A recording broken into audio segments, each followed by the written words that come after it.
Hello, good morning, student of 10th class. Welcome back again in online classes conducted by JMS School Pushkar. Last video lecture में मैंने आपको एक equation दी थी करने के लिए.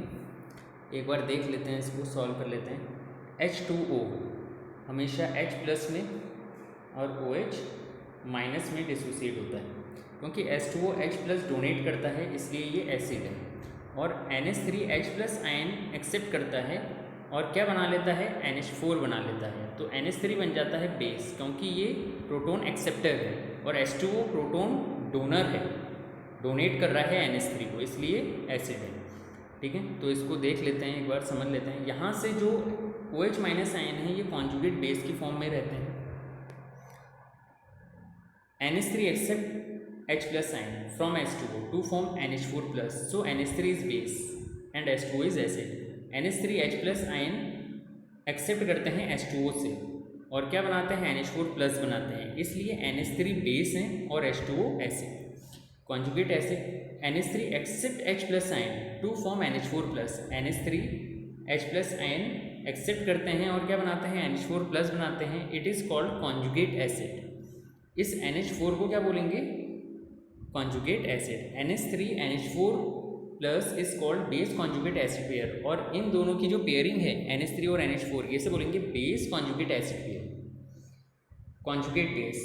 इसी तरीके से कॉन्जुगेट बेस को भी एक्सप्लेन किया जा सकता है. H2O donate H plus ion to form corresponding base. H2O क्या करते हैं, H प्लस आयन डोनेट करते हैं और क्या बना लेते हैं, कॉरेस्पॉन्डिंग बेस बना लेते हैं. It is called conjugate base. H2O और OH आयन की जो पेयरिंग होती है इसे बोलते हैं एसिड कॉन्जुगेट बेस पेयरिंग.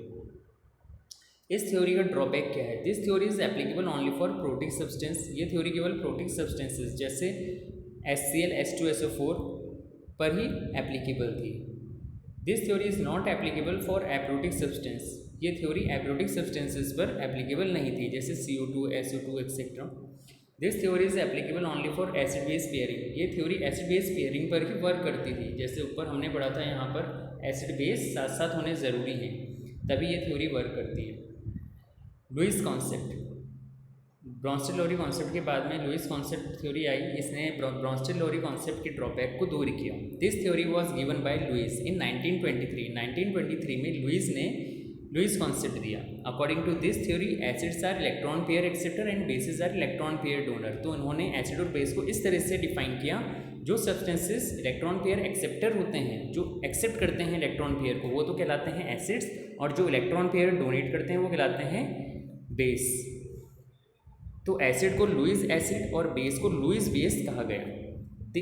इनकी पहचान क्या होती है, देखो, electron pair acceptor. Electron pair acceptor का मतलब क्या हुआ, ऐसे सब्सटेंस जिनके पास इलेक्ट्रॉन की डेफिशिएंसी हो, इलेक्ट्रॉन की डेफिशिएंसी हो या फिर इनकम्प्लीट ऑक्टेट हो, तो उन्हें क्या कहा गया, एसिड कहा गया. इसका एग्जांपल है BF3. क्या है, BF3. समझते हैं कैसे. एक बोरोन से 3 फ्लोरीन एटम कोवेलेंट बॉन्ड से जुड़े हुए हैं, बॉन्डेड हैं. बोरोन का एटॉमिक नंबर जो होता है 5 होता है, ठीक है, यानी इसका इलेक्ट्रॉनिक कॉन्फ़िगरेशन होगा 2 और 3. इसके आउटर मोस्ट शेल में 3 इलेक्ट्रॉन हैं, तो 3 इलेक्ट्रॉन तो यहाँ हैं और 3 यहाँ हैं, तो टोटल इसके पास 6 हो गए. लेकिन अभी भी 2 इलेक्ट्रॉनों की इसके पास डेफिशिएंसी है, तो इसलिए ये इलेक्ट्रॉन डेफिशिएंसी मॉलिक्यूल कहलाते हैं. तो ये लुईस एसिड की कैटेगरी में आएंगे. तो ऐसे सारे मॉलिक्यूल जिनके पास इलेक्ट्रॉन पेयर की डेफिशिएंसी हो, इनकम्प्लीट ऑक्टेट हो, वो क्या कहलाते हैं, लुईस एसिड. और इसके अलावा जितने भी पॉजिटिवली चार्ज स्पीशीज़ जो होती हैं वो सब लुईस एसिड में कहलाती हैं, क्योंकि इनके पास भी इलेक्ट्रॉनों की डेफिशिएंसी होती है. For example Na, sodium atom, इसके आउटरमोस्ट शेल में 1 इलेक्ट्रॉन होता है, ठीक है.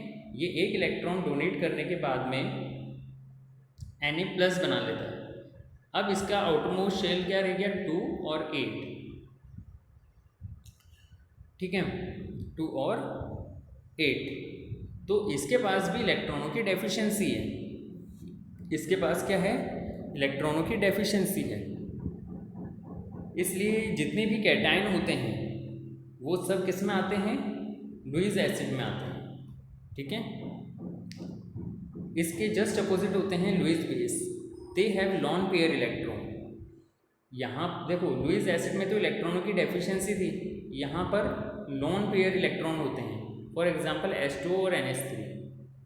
मतलब जिसके पास लोन पेयर इलेक्ट्रॉन होगा वो डोनेट कर सकता है। जैसे एक ऑक्सीजन है, ये 2 हाइड्रोजन से बॉन्डेड है, ठीक है, इस तरीके से ये बॉन्डेड है। अब ऑक्सीजन के पास 2 लोन पेयर इलेक्ट्रॉन होते हैं। कैसे होते हैं? ऑक्सीजन का जो नंबर होता है, एटॉमिक नंबर, वो होता है 8। तो इसके आउटरमोस्ट शेल में 6 इलेक्ट्रॉन पाए जाते हैं। कितने? 6। तो 6 में से 2 इलेक्ट्रॉन तो बॉन्डिंग में काम में आ जाते हैं और बचे कितने? 4 इलेक्ट्रॉन्स जो हैं यहाँ पे लोन पेयर इलेक्ट्रॉन के फॉर्म में रहते हैं। तो ऑक्सीजन के पास 2 लोन पेयर इलेक्ट्रॉन होने की वजह से ये लुईस बेस की कैटेगरी में आता है, ठीक है। तो ऊपर लुईस एसिड में हमने पढ़ा था कि दे आर कैटायन और पॉजिटिवली चार्ज आयन, मतलब कि जितने भी कैटायन और पॉजिटिवली चार्ज स्पीशीज़ जो होती हैं ये एसिड होती हैं। तो इसका जस्ट अपोजिट होता है लुईस बेस, जो नेगेटिवली चार्ज स्पीशीज़ जो होती हैं वो किस में आती हैं? बेस की कैटेगरी में आती हैं, ठीक है। तो ये ईजी है, अगर आपको समझ में नहीं आता है तो आप बार बार पूछें। When Lewis acid and Lewis base are react together, they are bonded by coordinate bond. हमेशा लुईस एसिड और लुईस बेस जब भी रिएक्ट करते हैं तो वो एक कोऑर्डिनेट बॉन्ड से जुड़े हुए होते हैं। ये जो एरो का निशान बना हुआ है यहाँ पे, एसिड और बेस रिएक्ट करके कोऑर्डिनेट बॉन्ड से जुड़ जाते हैं।